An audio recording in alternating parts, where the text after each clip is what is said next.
सुधांशु जी, आपने पूर्वोत्तर के 3 में से 2 राज्यों में आपने चुनाव जीता, बहुत मुबारकबाद।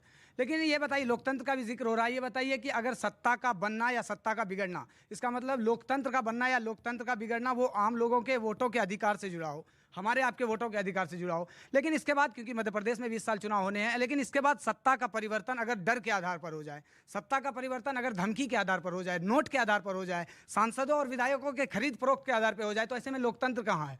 फिर मतलब चुनाव आयोग क्या करे? अपना जॉब छोड़ दे, फिर लोकतंत्र ऐसे में कहाँ? चुनाव जीतने का मतलब लोकतंत्र के जीतना है। का मतलब जानते क्या होता है कि अगर हमारी गवर्नमेंट सेंटर में जीत जाए तो हम राज्य की सारी विपक्ष की सरकारों को बर्खास्त कर दें, ये कहते हुए कि इनको अब शासन करने का अधिकार नहीं है क्योंकि ये केंद्र में हार गए।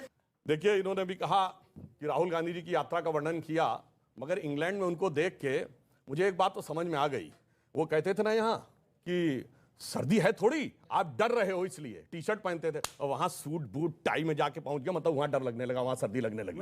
इसका अर्थ ये हो गया कि उस कैम्ब्रिज में जाकर अब वो बड़े जलवाए जलाल से बोल रहे हैं। तो मैं बड़ी ईमानदारी बात पूछना चाहूंगा, आप इंग्लैंड में पता है कितनी rate of inflation? Atul ji, आपने कहा कि वामपंथियों का, तो सर जब आप केरल से भारत जोड़ो यात्रा की शुरुआत कर रहे थे तो आपके कांग्रेस के जो लीडर हैं उन्होंने कहा था कि वामपंथी दिमक की तरह देश को खा रहे हैं, बीजेपी के साथ वो सत्ता में आ रहे हैं, लेकिन आप केरल में उनकी विखालफत करते हैं, लेकिन वहीं त्रिपुरा में आप उनके साथ सरकार बनाते हैं। ये तो त्रिपुरा में सरकार नहीं बनी, साथ लड़े। अतुल जी उनका जवाब कि आप वामपंथियों के साथ केरल में लड़ते हैं, पूछ लीजिए, त्रिपुरा में समझौता करते हैं। जी, आपका भी सवाल और उनका भी सवाल, उस युवक का भी सवाल। जो पार्टी का इतिहास येदियुरप्पा से शुरू होता है और आज 40 लाख पे हफ्ते पे दिखता है, वो ज्यादा सवाल न करे। जिस पार्टी ने ऐसी कोई पार्टी नहीं है, अभी सुनिए ना, आप बात करते मैं बुलाया नहीं। हाँ, पता है ना, माल्या वाला सब, ललित मोदी वगैरह सब पे कार्रवाई हुई, पता है, नीरव मोदी पे कार्रवाई हुई। नीरव मोदी प्रधानमंत्री के साथ जाता है और परिवार के साथ भाग जाता है देश को लूट के, और सारे लूट के गए, और हमारे यहाँ सबको सजा हुई। और 2G का जब केस सुनो, बोलो एक केस बताओ। नहीं हुआ ना नीरव मोदी को? नीरव मोदी पे भागे ना आपके साथ, प्रधानमंत्री के साथ भागा ना, कोई लेटर नहीं, सब हमारे नीरव मोदी प्रधानमंत्री के साथ डावोस में गया, वहीं से फैमिली के साथ भाग गया। अभी एक बात, प्रधानमंत्री के साथ भागा नीरव मोदी, ये this is demeaning, this is not demeaning. Prime minister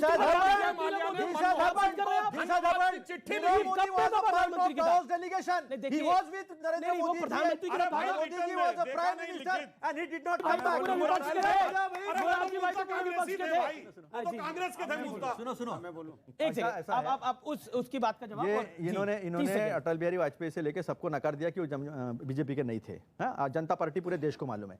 अभी मुझे एक बात बताओ, ये पार्टी वाम दलों से लेकर जेडीयू से लेकर आरजेडी से लेकर सारे पार्टियों के साथ बैठी हो, यहां तक कि पीडीपी के साथ बैठ के जब स्वेरिंग इन हो रहा था मुफ्ती मोहम्मद सईद जी का कश्मीर में, तब उन्होंने पाकिस्तान को धन्यवाद दिया था, और वहां मोदी जी बैठे थे देश के प्रधानमंत्री। तब सवाल नहीं पूछना हुआ मीडिया को कि देश की बेइज्जती हो रही है। अमित शाह से सवाल पूछा था, मैं नहीं पूछा था। देखिए, मैं नहीं पूछा था सवाल, एक बार नहीं 3 बार पूछा था। एक सेकंड, आपने क्योंकि मीडिया की बात करी, मैंने ही अमित शाह से सवाल पूछा था और 3 बार सवाल पूछा था। अब आपसे मैं सवाल पूछ रहा हूं, लेफ्ट के साथ आप केरल में लड़ते हैं और यहां समझौता करते हैं, और समझौता करने के बाद भी त्रिपुरा में पिट जाते हैं, जवाब दीजिए इस बात। ऐसा है कि एक आध इलेक्शन हार गए, आप पिट गए। क्यों? राजस्थान में नहीं पिटे, छत्तीसगढ़ में बुरी तरह नहीं पिटे, मध्य प्रदेश में नहीं। सुनिए, उस बच्चे का एक सवाल था, दोबारा चुनाव आ रहे हैं। बच्चे का एक सवाल था, इनके अलायंस में कोई बच्चा नहीं है अभी 5 राज्यों में चुनाव सीबीआई, इनकम टैक्स और ईडी।